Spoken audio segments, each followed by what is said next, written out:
Assalamu alaikum and welcome to the second edition of the Arabian Gulf Football League show. Today we're here at the Emirates Club in Ras Al Khaimah. On today's show we'll be analysing last week's football matches as well as trying to predict the scores for tonight's cup games. Over to the action.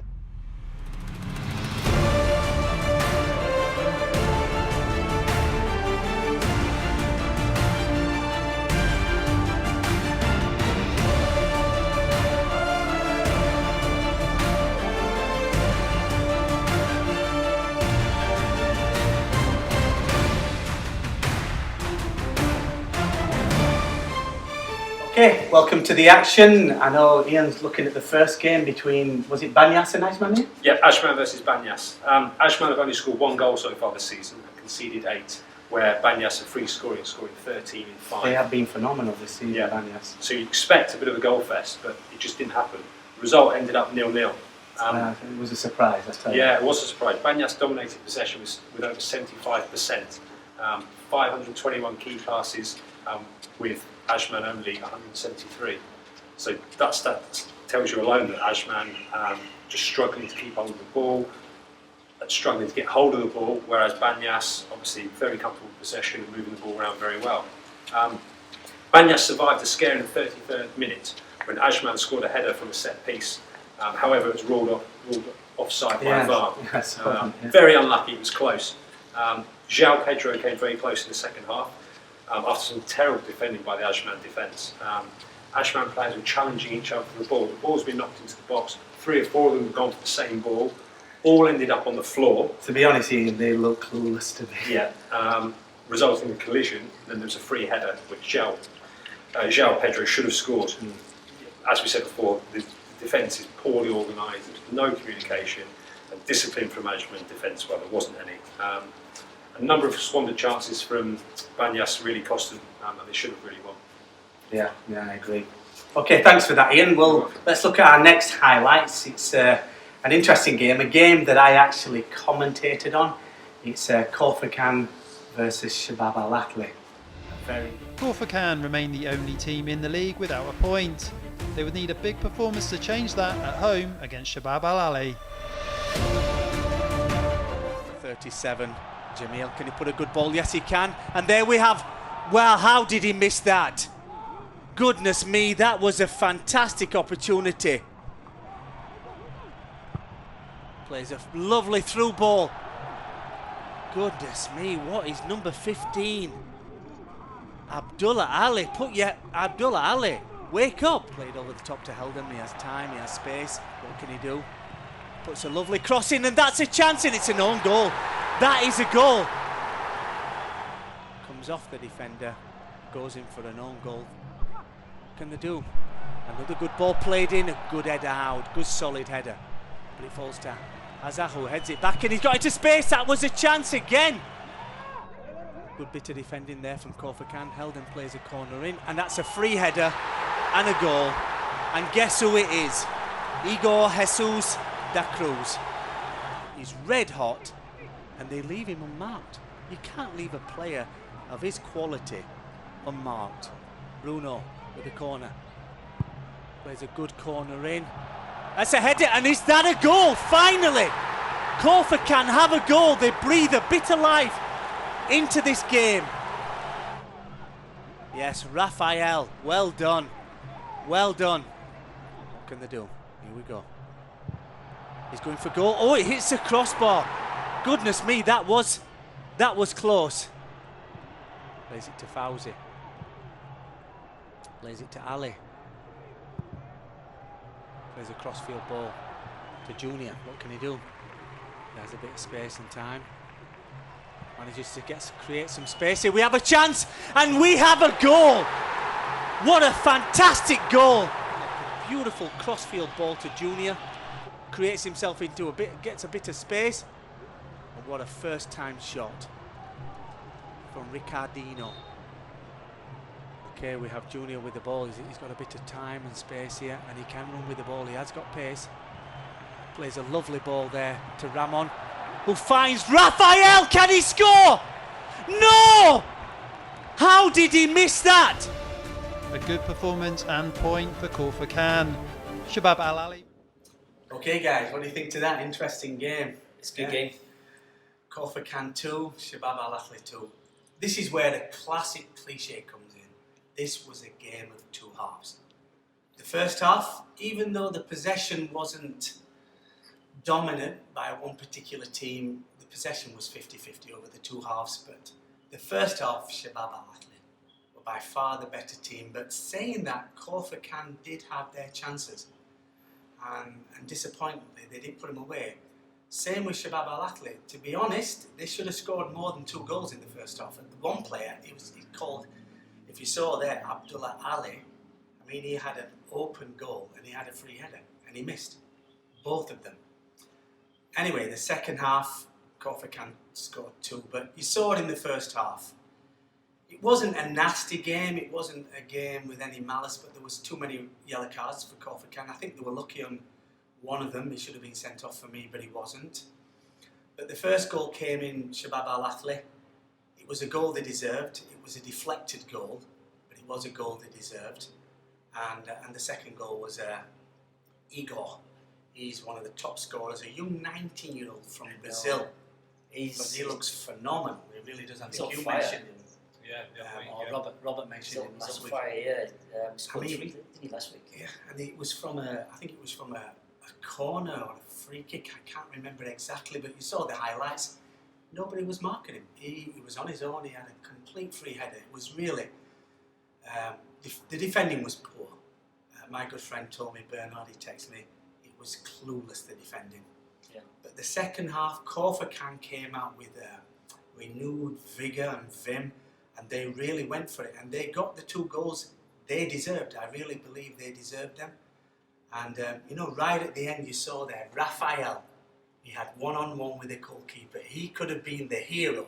He really took, guys. I mean, I thought he was going to score. I was going crazy because I kind of liked Corsican, and he missed. End of the day, the possession was roughly the same. The shots on target, the shots on goal, the passes, it was all 50-50. If you have a look at the stats, I've got them here in front of me. It was roughly the same. But the 2 goals, Ricardino got a great goal, and Raphael as well. But to be honest, I think it was deserved 2-2. Shabab Al Ahly would be the team that will be disappointed because they are, on paper, they are a better team, they have better quality, they look fitter, but I don't know what's happened to Shabab Al Ahly. I know they're your team, Robert, but they're just not firing on all cylinders at the moment. No, it just seemed... What's that all about? It just seemed like they was going through the motions, first year, not coming out to that not coming out into second gear, especially the second half. Corsican came out the changing rooms fired up. They really were. Shabab Al Ahly, I think they thought they'd won it. I think they just sat back and they were just watching, and they were just hoping because they got, the previous game to that, they won 3-0, and he could have, Igor got himself as a hat trick. It could have been a super hat trick, but his goal went a bit wide. So I think they just became really complacent, and I think that's what's happened because they went from firing on all cylinders, in the first half, and then after that they just kind of went into first gear and just stayed there, and they just weren't producing what traditionally Shabab Al Ahly normally were doing, and it's just a pity. Well, maybe it's a wake-up call. Hopefully the next game they'll do something, but this I think is a springboard for Corsican. Yeah. They did this last season. I watched the game with Sharjah, who were the champions, and Corsican got their first win against them at home, and it was a real springboard and they went on and they won a few more games. They were doing really well. So maybe this is a chance to be one of the top teams because they've got a new manager to do something better. Because at the moment they are on the bottom of the table with Hatter. They're only above Hatter on goal difference. So hopefully Corsican can do a little bit better because they are one of the teams, the favourites to go down. It's a second bite at the apple to do better. Anyway, enough for me. I've talking too much here. But just to add to that, I think, like you're saying, Corsican scoring 2 goals is going to be a kickstart for them. This is something they needed. Hopefully they can use this as a springboard and kick on next week or even in the cup and hopefully get a win. I think they can do. Okay, let's move on to the next game. Watch the highlights. It's you, Ian. Which game is this one? Yep, I had Alain versus Al Dafra. That was a cracking game. Yeah, really good game. Enjoy the highlights. Some superb goals. So over to the highlights. Okay, what's that all about, Ian? Goodness me, what a cracking game. Hey, Robert? I know. Well, 4-1 Alain dominated the game again with 74-75% possession, scoring 4 goals, making 442 passes. Very similar to the previous game where Al Dhafra only 165 passes. So again, we can see that Alain are absolutely dominating. But it wasn't until the final minutes where Alain scored all the goals. I noticed there were no goals in the first half. No, it was 1-1 till going into about the 89th minute, and then they scored 3 goals in the space of 3 minutes right at the end. That awesome goal that was disallowed. Omar Abdul Rahman? Abdul Rahman scored an unbelievable volley. You need to make sure you watch that because it was a superb strike, and would have been, well, I'd say almost goal of the season already if it hadn't been disallowed. But going back to the first game, first goal, Al Dhafra scored first. Alain midfield were caught in possession. Brilliant interception and the through ball, and Rochevel ran through. Both centre backs were quite out of position. They were too wide. Ran straight down the middle, just slotted it straight past the goalkeeper. It was absolutely superb finish. Lovely. And then from then on, it was pretty much all Alain, all the possession, and then the goals. Like I said, didn't come right to the end apart from the penalty. Eric picked the ball up on the left-hand touchline. Brilliant little player, tricky player. Dropped his left shoulder, cut inside. Went past 2 defenders if they weren't even there, and then was brought down in the box. It was a very light touch, and he made the most of the touch. The commentator said that, didn't he? Yeah, a strong breeze might have knocked him over, but he went down. The referee gave a penalty, and it was converted. It was a great finish in the end. Then moving on, there was a missed penalty. So. Yes. Laba was adjudged to be brought down in the box again. The referee gave this one. Didn't consult with VAR. It was very soft. Yeah, it was very soft. He went down. Like you said, wind could have blown him over. Yeah. The commentator, I think it was justice was served because he did. Absolutely. Yeah, absolutely. He skied it over the bar, and I think everyone in the ground was happy with that because it wasn't a penalty. And Laba, wasn't he the top scorer last season? He's a phenomenal He is a serious player. All the game, I remember. But today just wasn't quite on it. Got his shooting boots on for some reason. Then Alain's second goal, Laba was left unmarked at the near post, flicked it on, and nice goal. Was it Shatani? Shatani, yes, the Japanese. Back post, just headed it straight back in. But you've got to question again the defending. Al Dhafra defenders weren't in the game. Yeah. 4 players were ball watching, marking space. There were enough players to stop the goal. They weren't zonal marking, they weren't man marking. The only thing they were marking was space, and unfortunately, that's not good enough. Next goal was a great example of the press. Ball got played into midfield. The Alain forwards and midfield just pressed the ball really hard. They nicked it off the midfielder. Labar actually nicked it off the midfielder, and then just slid KO through, who ran through and just slid the ball back in the net. It was a lovely goal, that one. Defence had no chance again. They were out of position. They were in possession. Suddenly they've lost the ball because of this hard press, and then it's a goal. And it's simple as that. We've mentioned Abdul Rahman's goal, which was just unbelievable. So make sure if you didn't see it in the highlights, make sure you do. Final goal, Al Dhafra were gone. They just had enough. They were waiting for that final whistle. They just wanted the referee so they could blow the whistle so they could get off the pitch. Heads went down. So the heads went down. Yeah, absolutely. Yeah. Cross came in, about 8 Al Dhafra players in and around the box, challenging 2 Alain players.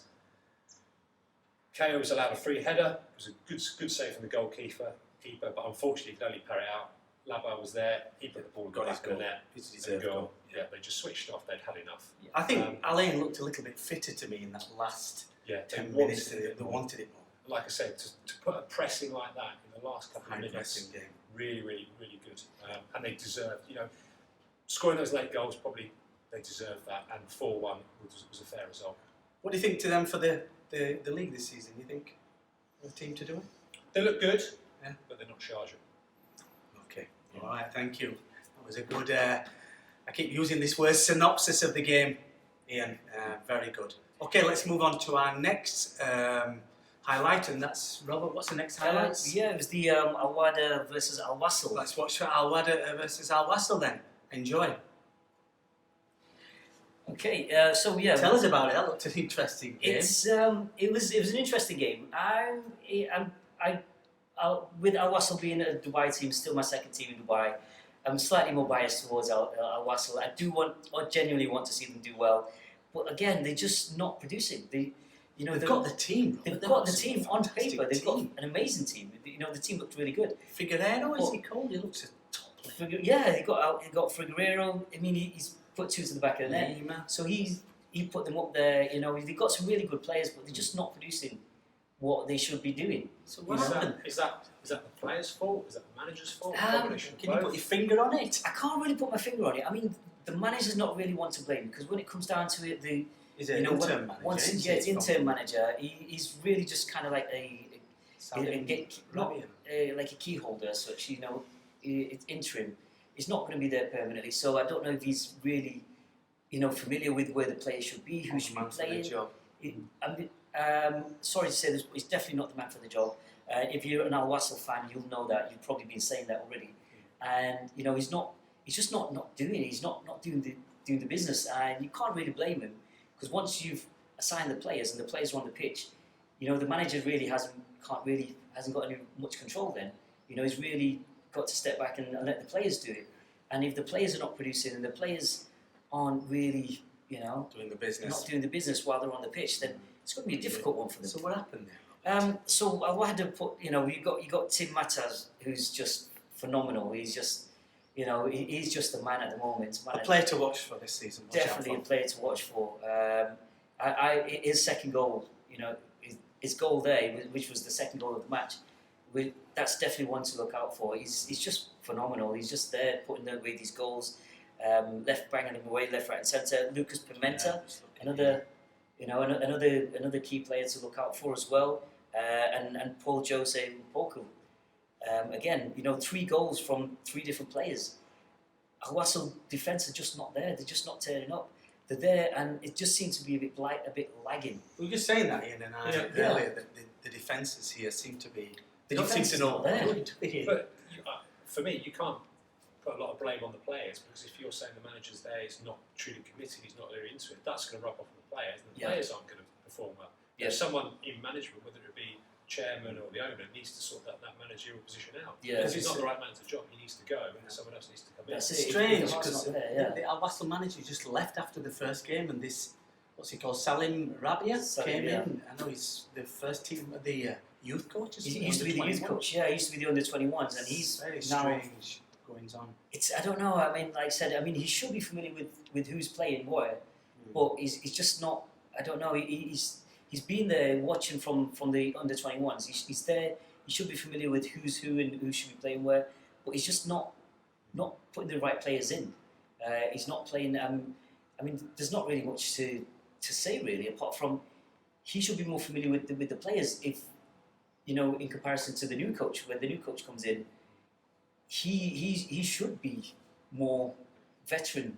With veteran eyes, because he was there all last season. Watching from the under-21s, and this, if anything, this is his chance now to prove. But it's just not. Let's watch his space. What happened with the other team? So the winners. What do you think to them? So the other game to watch was with the Al Wassel. Was the Al Wassel Al Wahda. Yeah, Al Wahda. What they look like? Al Wahda are looking. Al Wahda were looking good. They managed to put away 3 goals. Sorry. Al Wahda put away 3 goals. I don't know. They're just more up for it. They just really wanted it, and I think they probably saw this is the opportunity to get as many points as they can right now. While Al Wassel's a little bit rocky, and I think that's probably where Al Wahda just said, right, because they're doing well. They won the last game against Corfacan. They drew against Shabab Al Athli at home, and now they've won Al Wassel. They won Al Wassel, so they're on a roll. They're not losing, which is good. Yeah. They're kind of up there with Sharjah. Sharjah haven't lost any games, have they? They're still there. If anything, they've got 3 draws. They've got, so they're still there. They're kind of gaining momentum. If anything, this will be a confident boost for Al Wahda. To come up from the ranks. Yeah, well, they're 4th. They're lying 4th in the table. 4th on the table, so they're definitely up there, one to watch. If anything, that's definitely another team. What do we say? Dark? Could you say they're a dark horse? I would say they're a bit of a dark horse. They're doing the Leicester. Just coming up. Just slowly creeping up, and then team to watch out for. Oh, definitely keep an eye on them. Don't sleep on that team. Okay, well, let's go to our next game. Thank you, Robert, for that breakdown. We're going to move on to the next game, and that's me. And we're going to look at. Just give me a second. we're going to look at the Al Nassr game. It was Hatta versus Al Nassr. Let's watch the highlights. A very good game. Alright guys, what do you think to that game? 3-0 to Al Nassr against Hatta. No surprise. No, that's exactly what I was going to What say. did we say last week? Hatta the whipping boys, Ian? Yeah, it's a shame that they're struggling. And actually, a lot of the clubs across the East Coast are struggling a little bit, but Hatta particularly, aren't they? And you saw that in the game. I mean, I've got the stats here. It's not as bad as it looks. I mean, the possession was roughly the same. The shots on target, if you believe, Hatta had more. The passes, Al Nassr had a few more passes. But the difference was in front of goal. Hatta had their chances. Al Nassr couldn't win. And you know, I was talking to my friend here at the Alex Club, guys. Adele is worked for him for the last 13 years. He said Al Nassr team. They're like the Liverpool in the league. Yes. I think it's been 26 years since Al Nassr. Maybe I shouldn't say this, but they are just. I think they've won the President's Cup, the Asian Cup, the League Cup, but they just can't seem to win the league. And the fans, they want the league this season. They know they have to do it this season. And Al Nassr, you saw the game. Al Nassr, they didn't dominate the game. Hatta, you know, they're doing well, but they just can't score. They need a goal scorer. They just need somebody to finish it. They really are. They just haven't got a striker. I think they've only scored one goal this season. Yeah, I don't think they've scored. One goal. I think they've scored one goal this season. Correct me if I'm wrong. But the 3 goals by Al Nassr was Sebastian, Bradley, and Antonio. I've just made a few notes here on the player. Yeah, Sebastian is called Tagliabue. 3 goals this season. Coas, his first goal of this season. Then Tosi, Antonio from Portugal, 3 goals. And you saw the penalty. The goalkeeper gave away a penalty to Al Nassr. Al Nassr, they're second in the table. To me, talking to Adele, he tips them for the league this season. He says they're going to win this season. Robert will disagree with me. They are looking good. Al Nassr. They After are seeing Shabab Al-Batley and Al Nassr. Still want Shabab to Al get in Nassr there. look solid, Robert. They really do. Yeah. They look really solid. I'll have to disagree though, boys. There's only one team for it, and that's Sharjah. Well, you've got a good point there. We've got Sharjah coming up. Al Nassr they're breathing down your neck there. Thing. But what we'll do, that's my breakdown of that game. We're going to move on to Ian now. Which game are you doing next, Ian? I had Al Jazeera versus Sharjah. So, watch the highlights. Enjoy. Okay, so Sharjah have maintained their dominance. Wow. 5 from 5. But they look fantastic. But it wasn't as easy as that. It was a tough game. Al Jazeera really pushed them, really made them work hard. Top team Al Jazeera. They've got some superb players. Yeah, Ali Maktoum, superb striker, but he was thwarted by. He kept missing, didn't he? He kept missing the goal, but then Adel Al Hassini, the goalkeeper from Sharjah, made 3 or 4 world-class saves towards the end. He was unbelievable. If it wasn't for him, Al Jazeera would come out winners, maybe 2-3-1. But they just didn't. He kept them in it, and he deserved the Man of the Match award, and quite rightly got it. Sharjah did have the majority of the possession, and dominated the passing stats.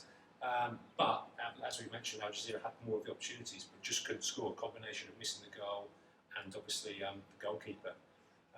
Sharjah's goal was a penalty. It's a poor defensive header. Poor defensive header knocked out around back to the 18-yard box, and Corendaro, the Italian, superb little player, ball came out to him. He's chested it up. As the defender's coming, he's flicked it over the defender. The defender's come in, a clumsy tackle, just taking him out, and then it's a penalty. And he did the rest. Just came up, trotted up, fainted one way. The keeper's gone, and he just slotted past the goalkeeper. Mr. Cool, calm and collected. He is a serious player. Everything goes through him. Yeah. If you want to stop Sharjah, you've got to stop him. But at the moment, you know, he's out of this world, and he's got to be one of the best players in the league. And Sharjah, they look tasty.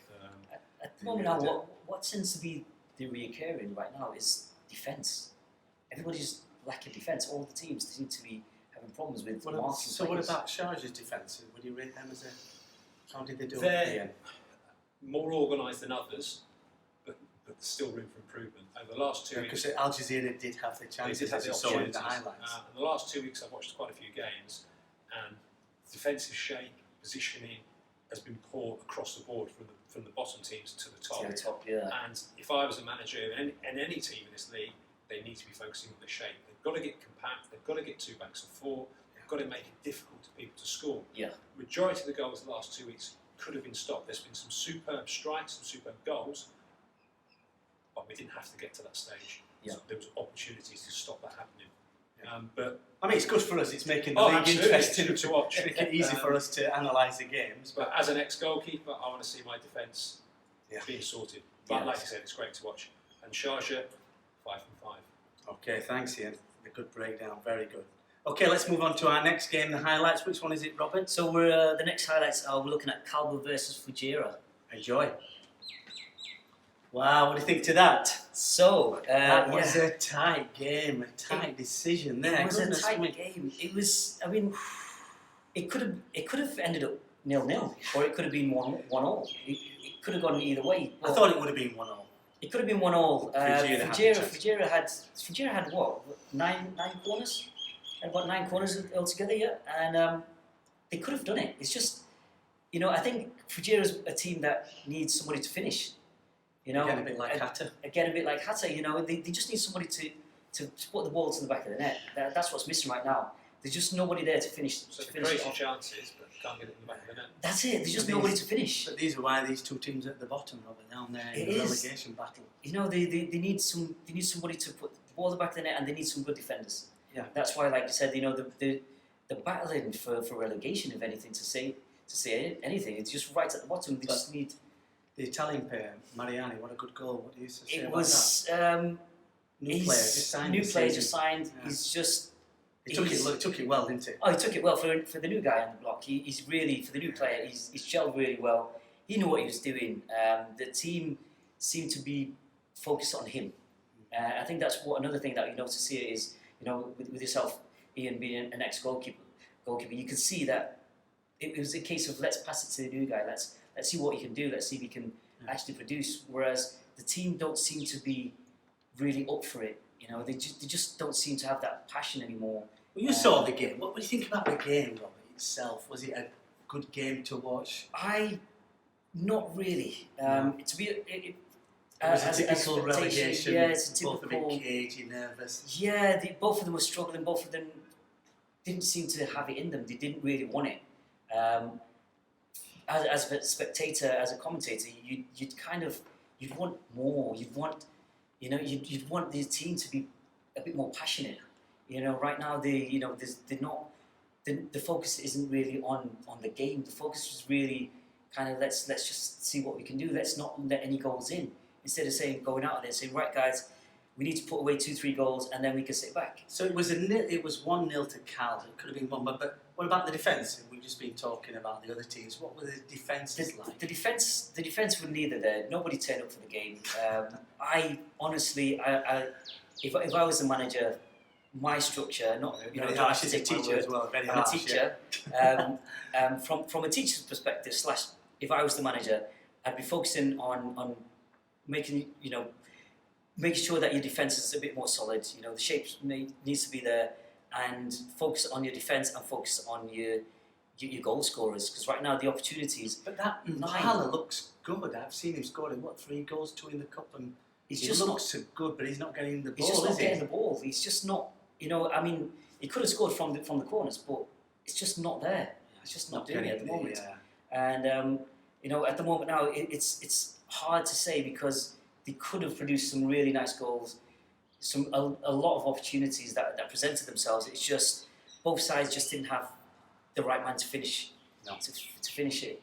All right, thank you, Robert. That was excellent. Now we're going on to our predictions. I don't know if you know, this week is Cup game. So it's not the league, it's the second round of the Cup games. And just to give you a few interesting regulations that have come in, there's no extra time. It goes straight to penalties after 90 minutes and away goals count. We still have the 5 substitution rule that's been implemented by FIFA. So the games will finish. So whoever's playing, it's a second round.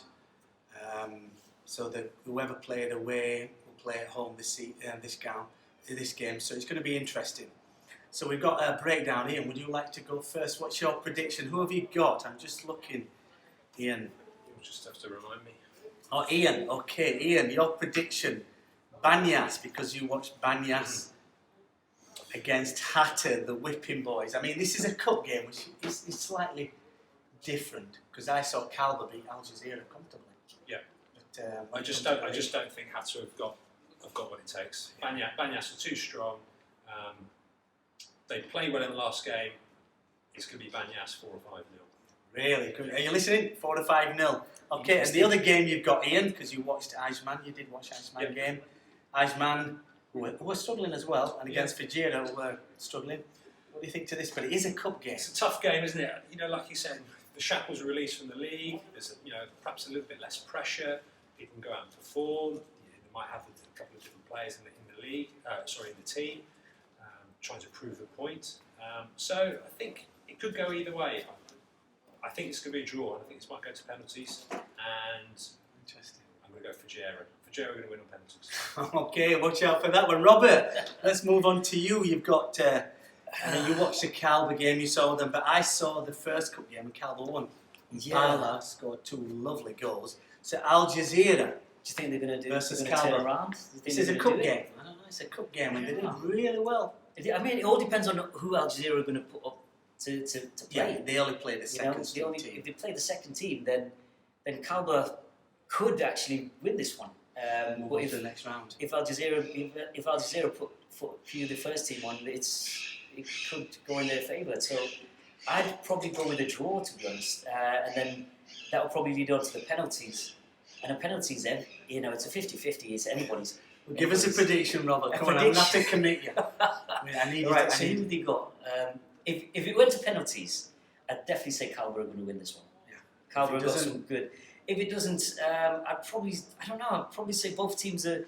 Because Al Jazeera have got that away goal. They've got that away goal. And it is knockout. It's not a group like last season. This is a knockout. Yeah. I don't know. I'd still go with Calba too. So Robert's going with Calba. Yeah, I'm going with Calba for this. If Calba do win again, a bit like Corfa this could be a springboard to help them in the league. To help them push, A nice cup run would help, wouldn't it? Would help. All right, and the other one. I mean, I watched Corfa Alain. Big boys against the little boys, could you say? I'd say, I don't know. I mean, Alain definitely turned up for the last match, and they seem to be getting. They seem to be getting there, yeah. And Corfa, if they played well against Shabab, they played really well. They did really well. The scoring now dominated, and the scoring, like you said. But it depends on who they're going to put on. If they're going to put on the second team, Corfa could probably still win it. To be honest, So what are you going for? Give me your team. I'm going to go for Corfa 2-1 against Alain. Wow, he's going for the little boys. I know. Okay. It could be bullying tactics, this one. Okay. So that'll be interesting. 2-1. Let's see the prediction. Okay, so thank you very much. And the other 2 teams is my prediction. When I find it, bear with me. In the cup game, some interesting matches in the cup game. I've just got it here. All right, so thank you guys for that. So I've got Al Dafra versus Shabab Al Ahly.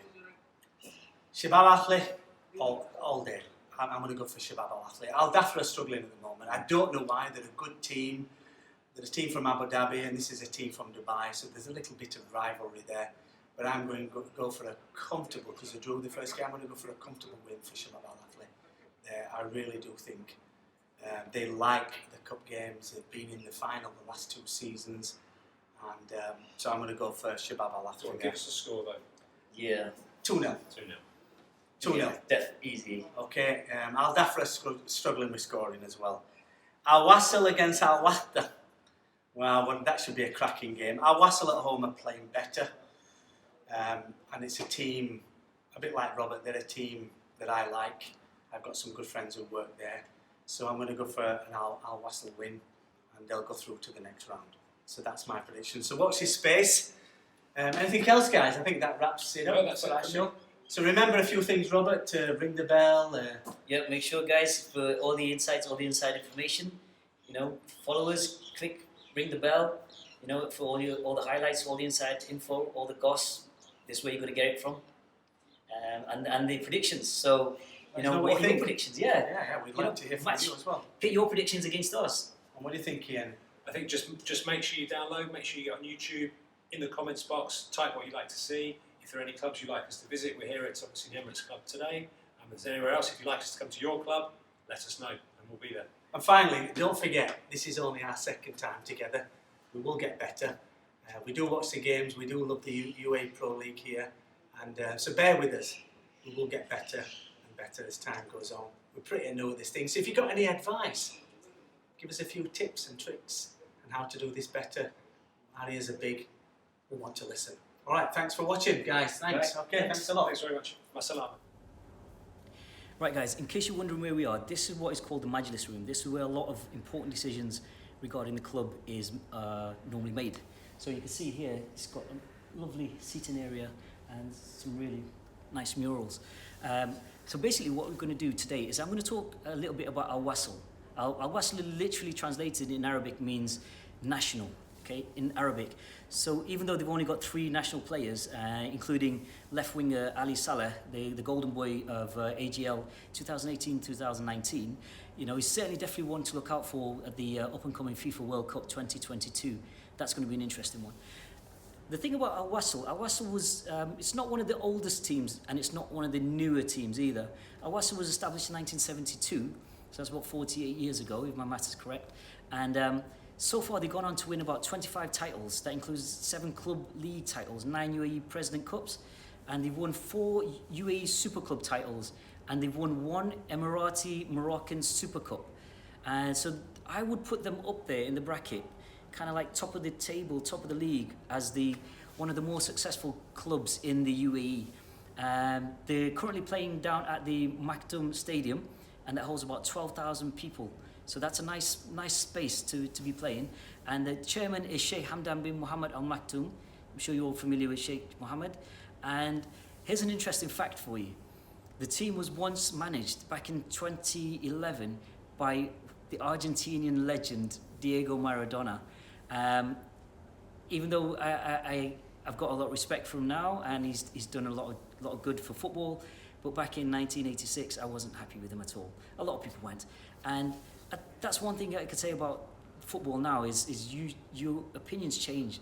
You could have liked something back then, and now it's become subjective, and that's one of the few things with Al Wasl. Al Wasl as a team, they're progressing, they're doing really well, but at the moment now I'd probably say they're probably having a few hiccups, a few teething problems that they need to iron out, because being away from football about 280 days during Corona, during COVID, everything's kind of like slowed it down, and the teams seem to be having to work their way back into the game again. And it's interesting to see, because football, the games that you watch, the teams that you watch now, in comparison to what they were doing and the football they were playing before the whole COVID, is very different. So it'd be an interesting season to watch, but make sure you watch it here. And if you need, like I said, you need any info, any of the goss, stay tuned.